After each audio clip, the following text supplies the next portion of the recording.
What would you do if a teacher hated you for no reason, gave you failing grades despite your work being excellent, called you an idiot when you asked for help? This is exactly what happened to a high school student, and what she did to fight back changed everything. Let me tell you this story from the very beginning. In high school, this student was doing well. She was quiet and attentive in class. Teachers liked her. She wasn't the most popular student, but she had good friends. She played sports. She was on the student newspaper. She got decent grades. High school was relatively calm for her. She had always been a voracious reader. She loved books. Her freshman English teacher recommended she move up to the honors English track, so she did. For freshman and sophomore year, honors English was great. Junior year was split into 2 different courses. Classical literature in the fall, modern literature in the spring. She was excited for classical literature. She had always loved Greek and Roman stories. She had already read most of the typical high school reading list on her own. She didn't mind reading them again. Then she met Ms. Umbridge, the teacher for classical literature. Ms. Umbridge put on a sweet facade, but underneath she was downright evil, and for some reason, she decided she hated this student. The student still doesn't know why, or what she did wrong, but Ms. Umbridge hated her. She assumes it was her habit of sometimes nodding off in class. At the time, she had undiagnosed thyroid issues. She was getting up at 5 in the morning for swim practice. She was exhausted. Sometimes she would nod off, maybe twice a month total across all 8 classes. She doesn't remember nodding off in Ms. Umbridge's class specifically, but it could have happened. Either way, Ms. Umbridge's class was 50% essays and written reports. The rest were random quizzes and a couple tests. This student was on the newspaper. She was a decent writer.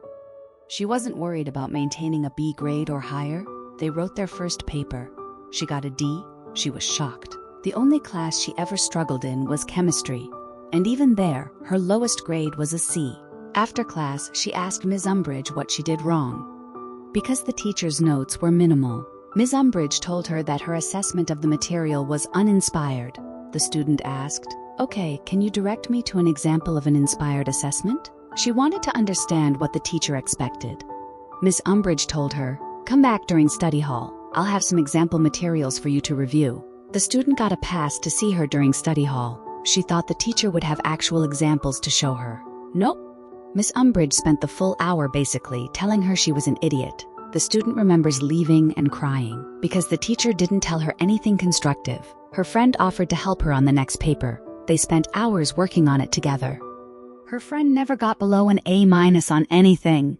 The student got another D. Her friend was furious. She took the paper to her AP English teacher. She asked him to review it. She said she was entering a writing competition and wanted advice. He said it was great. Her typical A+ work. Her friend asked him to look over the student's original assignment too. He said he'd probably give it an A-, but the other paper was definitely better. Her friend was convinced Ms. Umbridge was treating the student unfairly for some reason. And she said the student must not like her. The student's friend wanted to tell her parents or the school counselor, but the student refused. A teacher didn't like her? That had never happened before, but none had actively disliked her. She decided she'd try one more time to get Miss Umbridge to help her. Despite the previous horror of spending study hall with her, she went to her office during study hall 3 times before the next paper was due. Miss Umbridge reviewed the paper, gave her tips on revising it each time. She did this in red pen. The student took notes. By the time the next paper was due, she had 3 revised versions with Miss Umbridge's notes in red ink on each one. She got a D+. Miss Umbridge smirked and congratulated her on her improvement. The student was done. Her friend was right. This teacher had it out for her and was giving her bad grades on purpose. The student was a laid-back person, but she had never been this angry before. She took her paper to her newspaper teacher. He didn't teach English, but their student paper constantly won awards because of his work. She told him she was having trouble in English. Could he please look over her paper and give her advice? He was a little confused why she didn't ask her English teacher, but he did it. He also told her it was great. He gave her a few minor changes to make. He said he'd give it an A. Not 100%, but a solid A. She went to her friend. They brainstormed together. She couldn't request a class change. This wasn't college. You just don't switch classes at her high school unless the teacher recommends an honor placement. That's not true, said her friend. The football and basketball guys got moved to easier classes all the time to keep their grades up, so they were eligible for games. The athletics director was a friend of her dad, so she requested a meeting with him and her swim coach after school one day. She told them she was in danger of losing her eligibility to swim. Because she was pulling a D in a class, she wanted to move to easier classes, but she knew that wouldn't get approved from administration, which she wouldn't get without a good reason. They asked if she had requested help. She explained she had asked for help from multiple people, but her grade wasn't improving. She didn't know what to do. They asked to see her papers. She sat while they read them. They both looked at her confused. Neither of them could understand how those papers were worth only a D.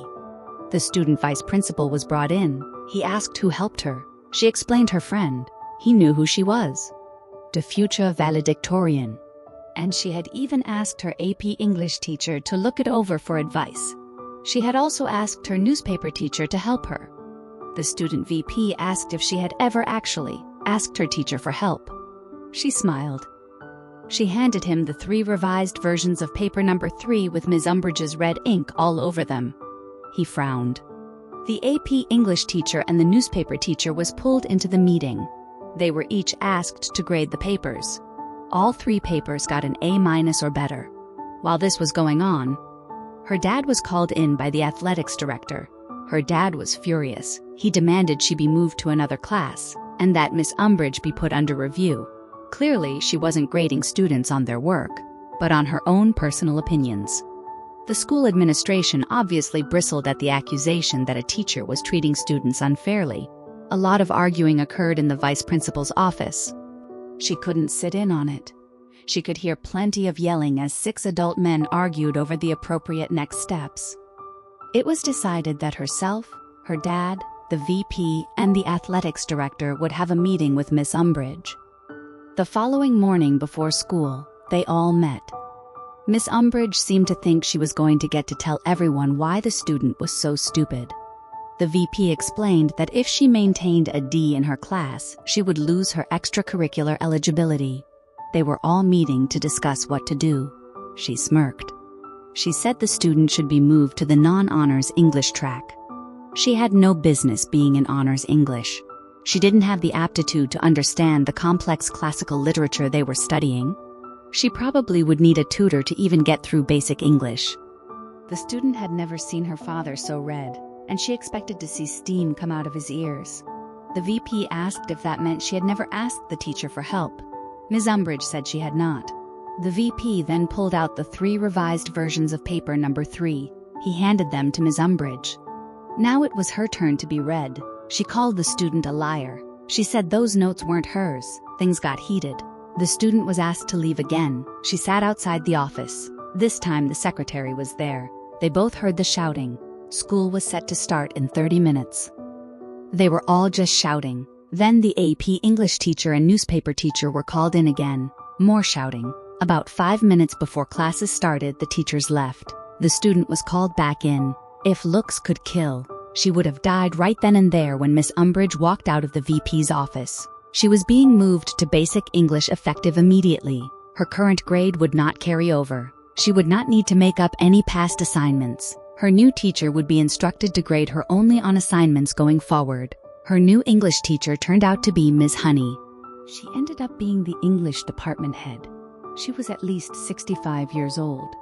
She had been doing this for decades. After 2.5 years of honors English, this class was easier than PE. She barely had to try to get an A. But she refused to let Ms. Honey think Miss Umbridge had been right. She tried harder in that class than any other class that semester. She finished projects so quickly that she was asked to tutor a girl struggling in the class. She spent half the class period just helping this girl understand the material. She helped her go from a C- to a B+. She got something like 104% in the class. At the end of the semester, Miss Honey called her into her office during study hall. She was recommending she return to honors English for senior year. The student must have looked panicked, because Miss Honey assured her Miss Umbridge would not be her teacher. In fact, Miss Umbridge would not be anyone's teacher. She was leaving at the end of the school year. Miss Umbridge was only in her late 20s and unmarried, too early to retire, and her high school was in one of the best-paying school districts in the state. The student knew what leaving meant. But Miss Honey still explained that she was put in her class on purpose. The The school administration trusted Ms. Honey to determine the truth of Ms. Umbridge's claim that the student was basically a lying idiot. Ms. Honey stated very clearly she belonged in honors English. She apologized if her class had not been challenging enough for her. The student cried. Full-on ugly snot cried. She didn't realize it at the time, but part of her had actually believed Ms. Umbridge. Ms. Honey hugged her and consoled her. She spent senior year in honors English and spent her study hall tutoring Ms. Honey's struggling students. To this day, she thinks about that awful woman fairly regularly. Her career is strongly writing-based, and she still worries obsessively over her writing.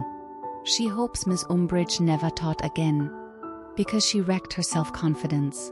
People sent her messages saying they had similar experiences with Ms. Umbridge-like teachers. People telling her not to let Ms. Umbridge keep her down. She's okay now. She's in her 30s. She has a job she loves. She thinks about this story regularly because of a volunteer organization she takes part in. She's moved past it, but she wanted to share this story because she hopes it helps others who faced similar situations. So let me ask you, have you ever had a teacher who hated you for no reason, who treated you unfairly, who made you feel like you weren't good enough? This student stood up for herself.